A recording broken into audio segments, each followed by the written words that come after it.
بھائی کا سوال یہ ہے کہ نماز پڑھتے وقت عورت کے پاؤں کس حد تک ڈھکے ہونے چاہیے؟ قرآن و سنت کی روشنی میں وضاحت فرمائیے۔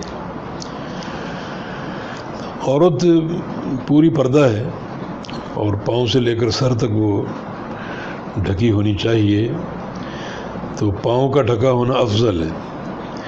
لیکن اگر وہ مثلا اپنے گھر میں موجود نماز پڑھتی ہے تو اس کے لیے پھر یہ ایک فرض کے طور پر نہیں ہوگا۔ بہرحال افضل یہ ہے کہ پاؤں ڈھکا ہو، لیکن اگر کسی اجنبی کے موجود نہ ہونے کی صورت میں اس کا پاؤں کھلا ہے تو کوئی حرج نہیں، ہاتھ اور پاؤں اور چہرہ اگر کھلا ہے تو کوئی حرج نہیں ہے۔ باقی اگر ایسے مقام پر نماز پڑھ رہی ہے جہاں اجنبی لوگوں کی آمد ہوتی ہے تو وہاں پاؤں ڈھانکنا ضروری ہے۔ گھر میں اگر ہے تو افضل ہے، لیکن پاؤں اگر کھلا ہے تو کوئی حرج نہیں۔ بارک اللہ فیکم۔